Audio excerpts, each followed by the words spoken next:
Welcome to another episode of Mental Health Mondays. We are actually on episode number 20. What? That is amazing. If you're just joining us for the very first time, what we do on Mental Health Mondays is we talk to guests who either experience or live with a mental health challenge, or experts that are in the mental health field, or mental health advocates. So make sure that you like and subscribe. Click that little button to subscribe so that you don't miss out on any other episodes. And I am so excited to bring my friend back, Steven. I have known him since high school. Well, maybe even earlier. I don't know. But for a long time. And he was on our 4th episode, and I'm bringing him back for our 20th episode. So let me bring him on without further ado. Welcome, Steven. Thank you so much again for joining me. Hey, Kelly, how you doing? I am great. How is your day going today? I just woke up. Hey, that's all right. I went out to the bar last night, so Yeah, one of those days, huh? I'm a little tired, but it's okay. Well, I am excited to bring you back for another episode because you were on one of the very first episodes that we have, and now Yeah, we're up to episode 20. yeah. Congratulations on episode 20. Thank you. It's been really fun. But tell me what's been going on since last year to now. So, I've just been working really hard trying to save money. I was a tip hire through my company, and I finally went through my probation period and got hired on as a full-time employee. That's So, awesome. yeah. So that's pretty much it. Just been working really hard. Yeah, I know that. I mean, I follow your journey on Facebook, as I love the fact that you are so open about it. So, those people that haven't watched these episodes yet, tell them a little bit about what you experience. So I'm diagnosed with schizoaffective disorder, which is schizophrenia with a mood disorder. Um, I also experience um, depression, PTSD. Um, the mood disorder that I experience is bipolar. So I switch from highs and lows. And I know that you recently, I mean, I feel like it maybe was about a month ago, you were in a really manic state. Yeah, it switches for me. For most people, I think it switches a lot quicker, but for me, it switches over weeks.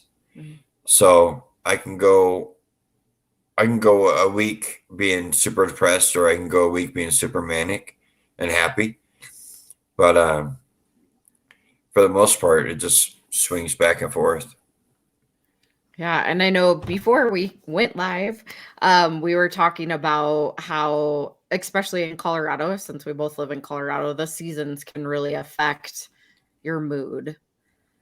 Yes, there's I think I think a lot of people experience what's called SAD, which is seasonal. I don't remember that acronym. It's seasonal depression, and I think a lot of people experience it during the winter time or during the holidays, and I definitely do. But I think once that first 70-degree day hits in spring, you kind of snap out of it a little bit and start to feel a little bit better. Once the once you start to see the flowers blooming and stuff like that, leaves growing, or trees growing leaves and stuff like that, you start to kind of snap out of it. Yeah, I think, I mean, even those of us that don't experience a mental health challenge, or we don't necessarily aren't aren't in that depressive state, I think there's still a point where when it's so cold or it's like dark and gloomy, right? Like we probably experience similar, but maybe not to the extremes of like yourself or somebody else who is diagnosed with a mental health challenge.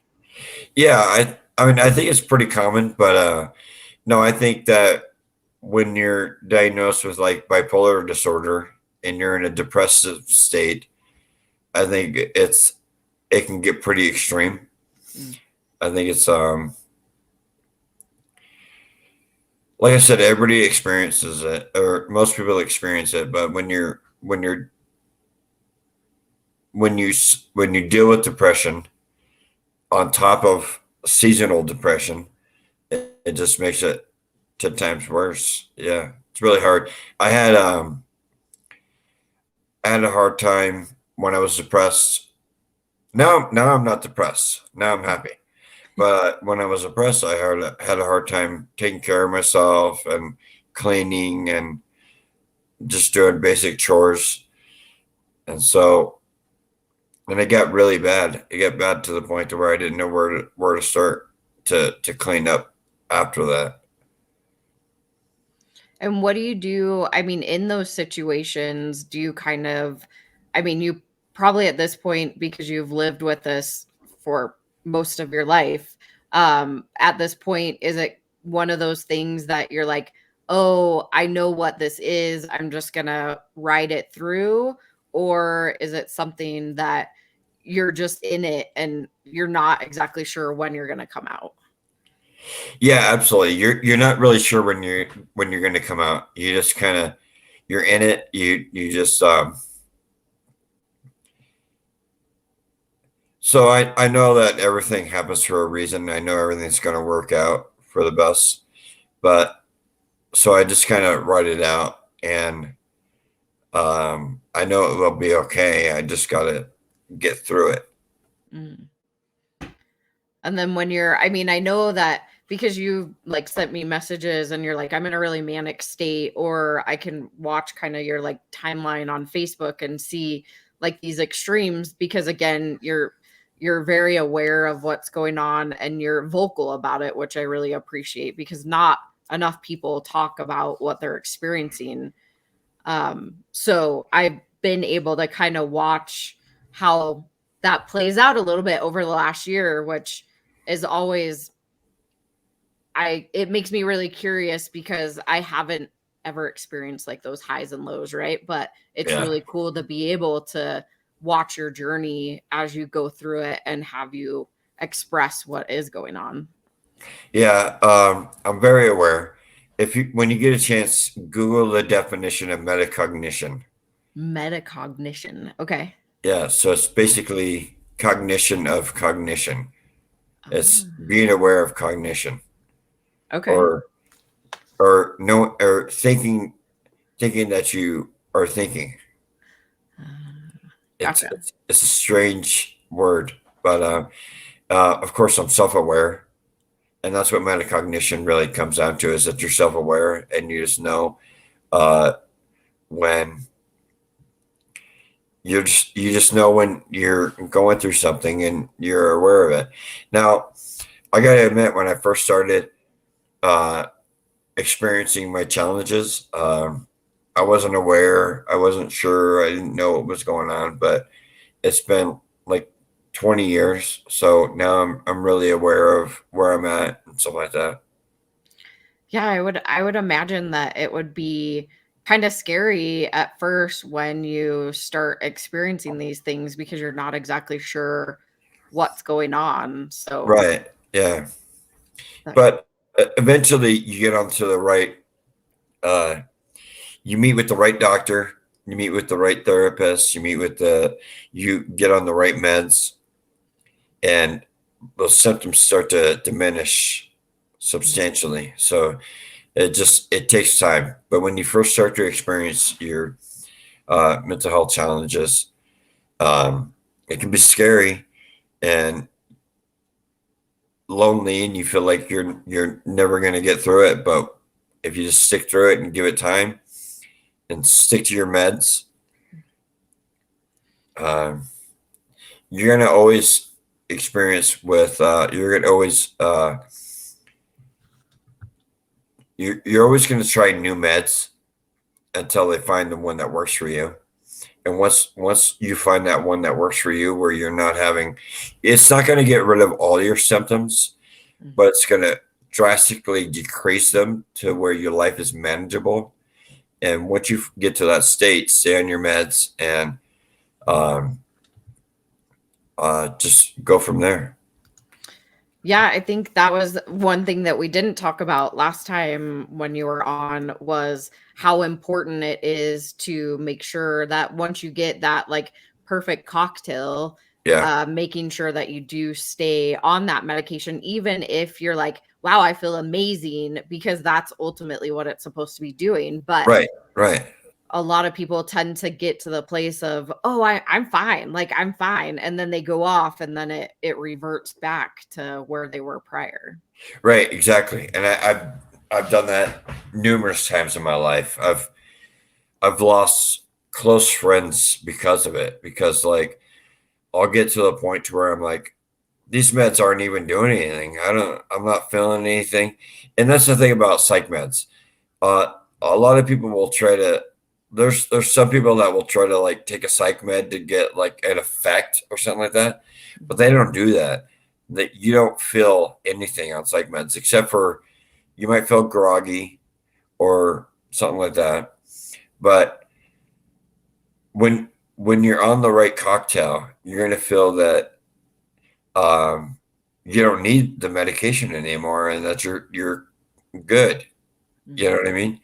And as soon as you stop taking it, that's when you crash. Take about a week or so, and you'll crash, and you'll go back to your old ways.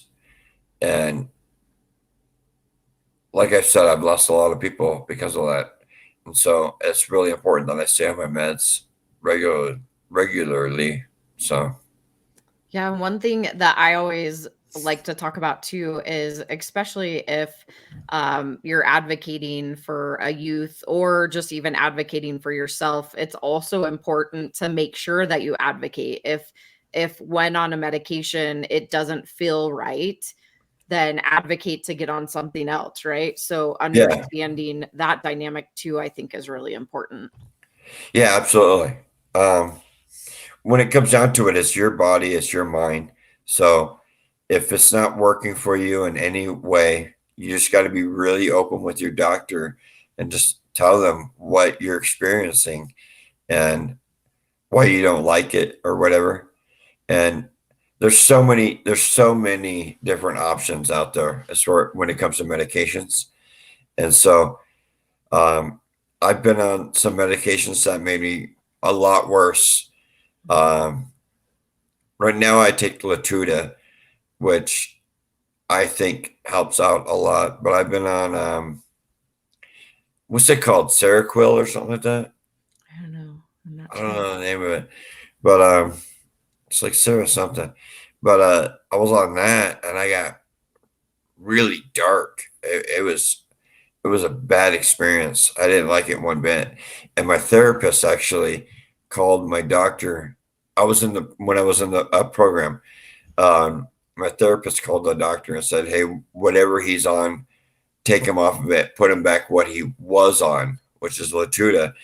And within a week, I was back to being happy and smiling and all that and talking and all so like that. But when I was on that one pill, I I just wanted to fight everybody. It was bad. So you got to there's different options for medications, and you just got to find the right one that works. But if you notice that you're different, then don't take then talk to your doctor.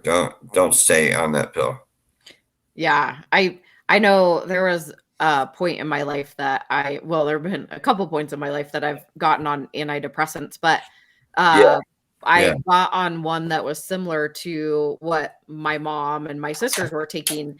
And for me though, because like you said, we're all different and things interact differently.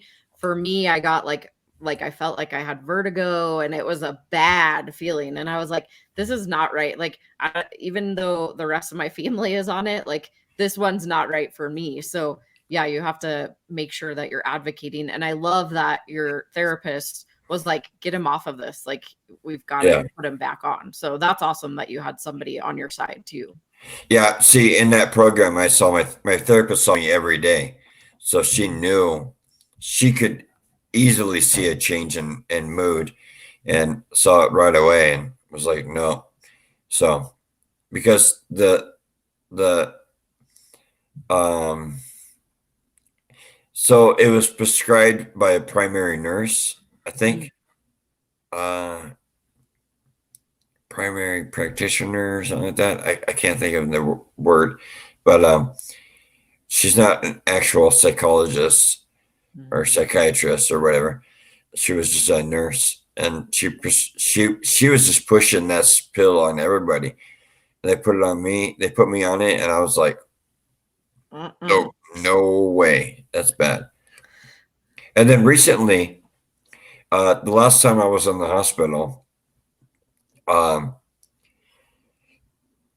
my doctor put me on back on Zyprexa, and I'm just taking a small amount of that. I'm taking like 10 milligrams, and he put me back on that, and that's to cure some of my anxiety and my psychosis that I have. And I used to take that.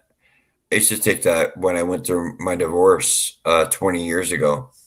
I took it, but I took a lot of milligrams of it to where I gained a lot of weight. But now we just have me at like 10 milligrams, pretty chill. And that seemed to really help out a lot. I've kind of like come out of my shell, and I've started opening up at work more and joking around. So it's made a big difference in my life so far. Wow, that's awesome. Because I know that at one point, and I was going to shift you kind of back to the work. We were chatting about that too. At one point in time, it was really hard. And I love the fact that you were able to be hired on full time. And I know that sometimes with the schizoaffective disorder, the joking doesn't work so well for you. So that's great to hear that you're able to experience joking and opening up. So yeah, ever since I started the Zyprexa, I've kind of opened up a lot more, and I've noticed a big difference in my attitude, my mood, I should say.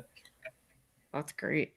And so talking about work, and I know this is a subject that maybe neither of us really have the answers for, but thinking about your mental health challenge and talking to your employer with what you experience, what do you think would be beneficial for anyone that does have a mental health diagnosis or illness or whatever you want to call it? How can they talk to their employers best, or do you know? I don't know. I think in my situation, my immediate manager won't understand.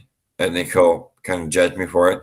But I think if I went to my big boss and asked to talk to him and just say, which my big boss is only 26 years old, you know what I mean? And he's a branch manager. But I think if I went to him and just kind of said, hey, well, hold on. Now, if my performance at work is pretty good, obviously they hired me on. But if I was struggling with something like attendance or something like that, I can easily go to my big boss and say, hey, sorry, I show up a little bit late. I take heavy sleeping pills, and I'm on.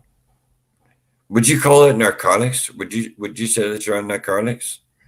I would just say prescription pills. Yeah. I don't know, but just say I'm on some pretty heavy prescription pills that make me kind of drowsy and stuff like that. For the most part, so far, like just yesterday. So I work in a warehouse, and I work with machines, and one of the machines is where it's a platform that raises you up like 30 to 50 feet in the air, and you got to pull stuff off the shelf and put it on the platform. And I came across some shower bases, which were heavy, and they were all the way up at the top, and they were stacked 12 high. And I was like, I'm not doing that. And so when I get up that high, I get really dizzy, and I'm afraid I'm going to fall, even though I'm wearing a harness. But I said something to my manager, and he was like, "No, it's okay. We'll get those down for you, so you can just pull them off on the ground." So they've been pretty supportive so far without me telling them what my mental challenges are. But at some point, I'm going to have to disclose what my mental challenge is to my big boss and just explain, hey, it is what it is, and this is why I am the way I am. Yeah. But yeah, we talked about how I don't like when the radio is on, stuff like that. Yeah. Yeah, so they don't understand those little things about me. Like, I don't like when the radio is on because I'm hypersensitive to noise. And yeah. Is it possible in a warehouse setting? I've never worked in a warehouse, but my assumption, I guess, is in a warehouse setting, like the radio kind of helps so that it's not so quiet. But is it possible, like I was just like with your headset, right? Like, is there a way to compromise in a way and wear like a noise canceling headset or something? Would that be an option? No, because I gotta hear horns and stuff like that, like when someone's on a machine. That makes sense. Yeah. Yeah. I guess safety over Yeah. safety would be important. So No, I can't walk around with headphones on or earbuds or whatever. gotcha. Yeah. Yeah. And I don't know. I mean, like you said, like I don't know necessarily the answer, but I think it's important because we also kind of talked about it is technically it is a disability, right? Like you can't always effectively do your job because you have the highs and the lows, and it's important for them just to understand what you do experience so that if in the future there happens to be something that happens, they can at least, like if you got hurt or whatever, right? They would be able to let the emergency services, I'm like, what is their name? Emergency services know what's going on. But I don't know if it's necessarily something that they need to know the full extent. Like that's kind of my opinion, as like, Yeah. I experienced this, but it doesn't mean that I'm any less of a worker. Like you already know how good of a worker I am. So but it's important probably for them just to be aware of. So Yeah, I don't think you need to go into the full extent of it. I just think that they should be aware that you do deal with a mental challenge, and you don't have to explain, you don't have to go into detail. Just explain that I kind of deal with a mental challenge, and so sometimes I'm not all there or whatever, whatever you want to say. But I think it's important that you explain that to your employer, and maybe not your immediate manager, because, well, just like anybody you feel comfortable with that's above you, yeah. that can communicate it for you. Yeah, I would think that would be the important part, is whomever you feel comfortable with telling that information. Yeah. And have them just aware of, it's not going to affect me, or potentially it may or may not affect me as an employee, but there may be moments that I have those really high highs, I have those really low lows, and I do experience schizoaffective, which means that, like you have said in the past, that you have had like hallucinations and delusions.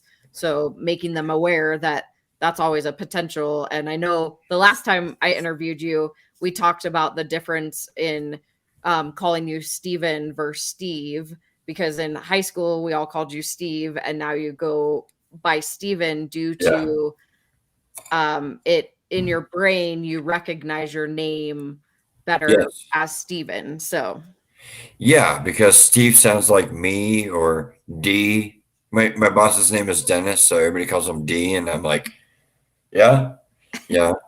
And so Steven is very, like I'll react to that. I know you're calling me when you say Steven, but when you say Steve, I'll react, but you're probably not calling me. I probably heard my name and you said something different. gotcha. Yeah, and I asked that question after I had interviewed you, and then I was like, man, I should have asked it before. So it was good information for me, even knowing like what you like to be called by, which is normally what I ask most of my guests, but I assumed like from high school that you still went by Steve, and so that's Yeah, hey, in your intro, you talked about like how long we've known each other, and it has been since middle school. Oh yeah. Oh, it has, huh? Yeah, Yep. it was Thunder Ridge. It was. Yep. I know. I forget like how far back I go with certain people. So Yeah, it was Thunder Ridge. Yeah, we were yeah. just babies. Yes, that was, I feel like it was forever ago, but it probably was, because Yeah, we're all in our, well, most of us are all in our 40s now. So yeah. Well, everybody in our grade is in their 40s. right. Yep. I Yep. turned I turned 42 in 3 days on the 19th. Oh wow. Well, happy early birthday. Thank you. Yeah. Yeah, That's awesome. I do in July. I turn 42. So too much. I have a 18-year-old stepdaughter who I I always think of myself as the cool person, right? But I'm like not a cool parent apparently. So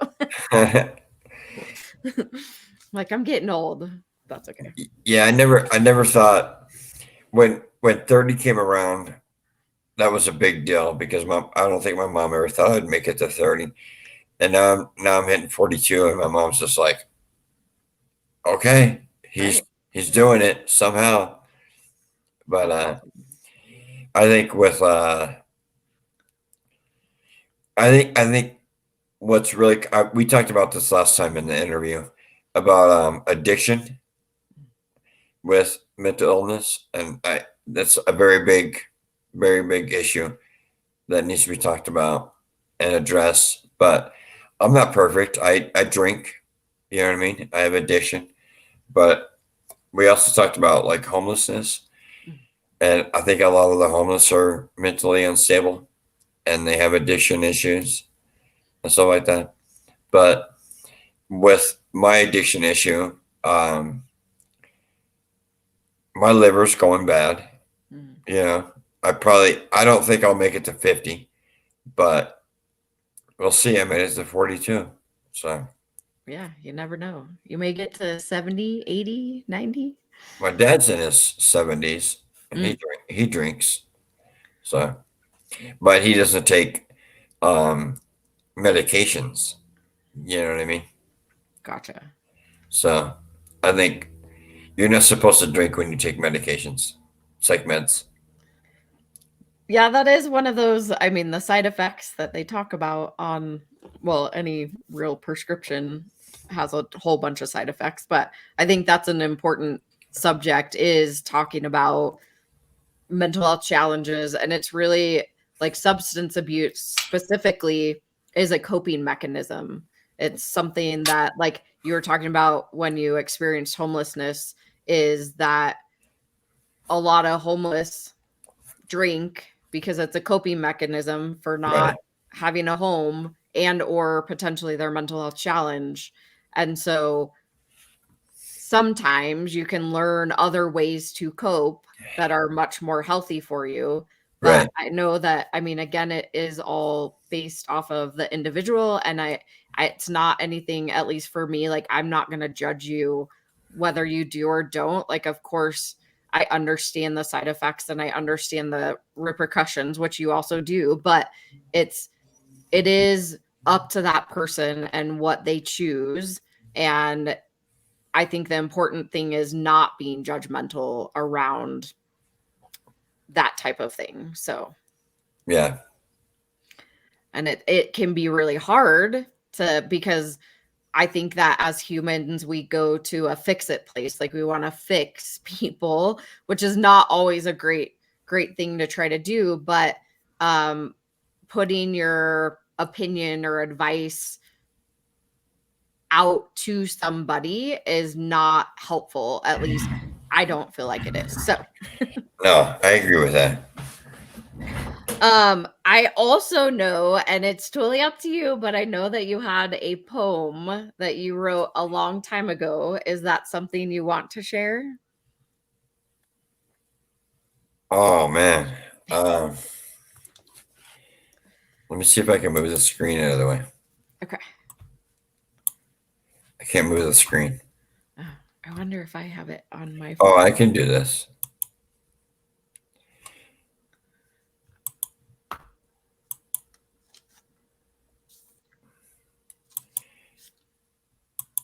Yeah, I can read it. If you want to. Okay. I'm not very good at reading, and there's lots of typos, so it's not going to flow very well. That's okay. All right. So, anyways, I wrote this poem when I was homeless 3 years ago, and I was in a manic depressive state, and it's called Letting You Know. And so here it goes. You said that you didn't think you know who I really was, what goes on inside, and I thought I had tried to be open with you because you held me, and I felt I owed you honesty. But I guess that the turmoil is too much to communicate in simple words uttered in snatched moments that you gave me, more precious than diamonds. As I sit here tonight, trying to think how can I let you know who it was that you held and kissed gently on the forehead, and made me feel like that child who he lost so long ago. If I told you that sometimes the wind blows through my skin, blows right inside of me and around my organs and touches my cells. If I told you that I feel rather than listen to music, if I told you that the rain mingles with the tears on my lashes, would any of that begin to explain who it was that you held, like that child who was it for his own good? And sometimes spinning around barefoot, I dance like a mad thing. Sometimes I run, sometimes I swim in the river still, even though I'm too old to decently do any of these things. And the anger you see and the belligerence you experience, that makes me. Hard work comes from having to survive, from having to keep that child alive when he was close to death. If I told you that the child was me, would you think I was crazy? That he had to separate so that he could crawl into the deepest recess behind his heart? To hide fetal-like thumb and mouth, holding a comfort rag, all the comfort he ever had, to hide there from the stares and jibes and punishments for being not as others would like him to be. If I told you that words are all that he has, clumsy, fumbling, stumbling, words to describe, the rage that fuels me through the crap, through the day, and into tomorrow, how can I tell you why or what I am? Just a puddle of complications that regrettably I have come to accept as being fragmented pieces of what should have been whole. A person who tried 3 times to die and failed to have the courage to let go. A person who has self-inflicted scars on his skin that barely hides the scars beneath inflicted by others. A person that knows off all his limitations off all by heart. Where should I start to turn this all around? It's down to me to find one more ounce of strength, of courage, and I don't think I have it. If I told you that I didn't know when I became defined by people telling me that I was odd, eccentric, mad, crazy, difficult, hard work, challenging, but that every time someone new flings an adjective at me, the child cries for another part of him not died. If I w- if I was if I were to if I was if I told you that once he was wonderful, creative, wide-eyed, imaginative, kind, loving, would you even begin to believe me? Before he was beaten, taunted, driven aside his head, before he was punished for being unable to deal with his feelings, before he gave up trying to make his life work by claiming and being perfect, before he realized that he couldn't win and stopped trying and began to wish, dream, fantasize himself into a different place. How is a personality disorder made? Add some sugar and spice and rat poison, stir it up, swallow the pill while it swells up and chokes you. And I'm letting you know just a bit more because you held him, not me. It was never me that you were holding, but that 7-year-old child who cried himself to sleep every night and woke trembling from nightmares, but quietly, always quietly, so no one heard, so no one could shout at him more for his tears. And he, not me, wants to let you know how he came to be. That's it. Wow. How does that make you feel as you read it, or does it bring up anything from 3 years ago? Yeah, you know what? Usually when I read it, I get a little teary-eyed because I remember the experience a little bit. Mm-hmm. And I was in a really sad state, so it brings me back to like depression. Yeah. Thank you for sharing. I think that is amazing. And I know that it was in one of those places, but I think it's important for people to hear also just how you were feeling at that moment. Is there any like context that you want to put around it or not? I think the number 7 kind of sticks out because I remember being 7 and I just remember that I was really hyperactive and really struggling with my parents and stuff like that. And I was kind of disciplined a little bit too hard, Mhm. I should say. And that year just kind of stuck out to me.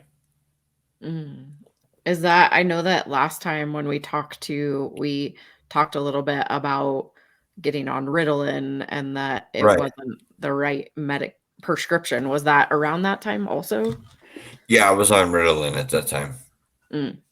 So, And that can, just that in itself can potentially cause a slew of other challenges that come up. yeah, I think that's when it started. I think Ritalin directly affected my drug use, my substance abuse. I think I have been chasing that like that down feeling that you get when you're on Ritalin. I think I've been chasing that my whole life, and I'm trying to like use substances to try to reach that point of downness, but I don't find it. I finally quit all drugs. I don't do any drugs anymore. All I do is drink, but I'll never get that feeling again of taking Ritalin.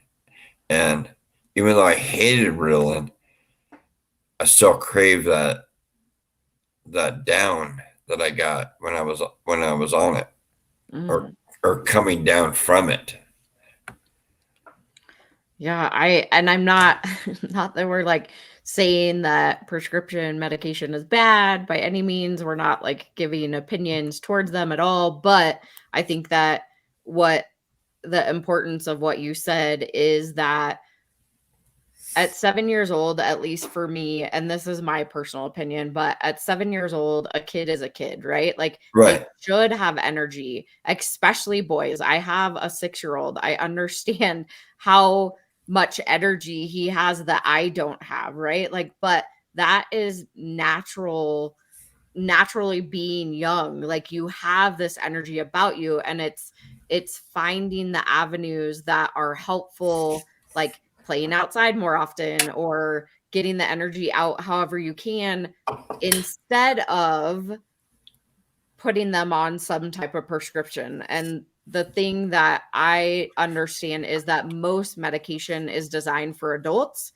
It's not designed for youth. So we also have to keep that in mind. So again, just going back to like the advocating, make sure you're advocating for yourself, make sure you're advocating for your children or whomever it might be, and don't at least for me, like personally, don't just go for something that's going to make it easier on you. Like try to find alternatives other than putting somebody that is 7 years old on a medication that you could potentially cause further challenges in life. And that's just my opinion. So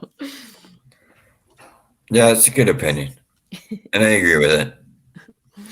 yeah, I'm like, just for the people out there that watch this, that I don't want you to get mad at me for my opinion, but that's just how I feel, is that all children should be able to be children, and maybe finding an alternative space. Like my son goes to MMA because he has a lot of energy, right? Like that's a way for him to get out his energy, and they're also working on behavior. So that is an appropriate avenue for our family. It may not be for your child, right? But I would just caution and consider alternatives to medication at such a young age that can cause later problems in life. So that's my that's my spiel on medication in general. But I really, really appreciate you coming back and giving us an update as to where you're at now.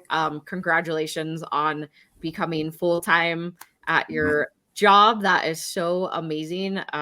Watching you grow and progress is such a wonderful thing. And being able to share that poem. Any last minute words or things you want to chat about?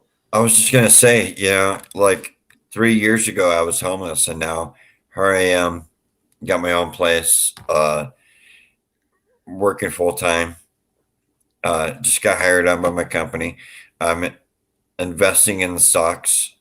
I actually have a savings that I'm investing and stuff like that. So I've come a long ways, and this is the longest I've gone without stopping my meds. I've just stayed on my meds, and I've gotten so far. So That's awesome. So it's never too late, and everything can change at any point in time.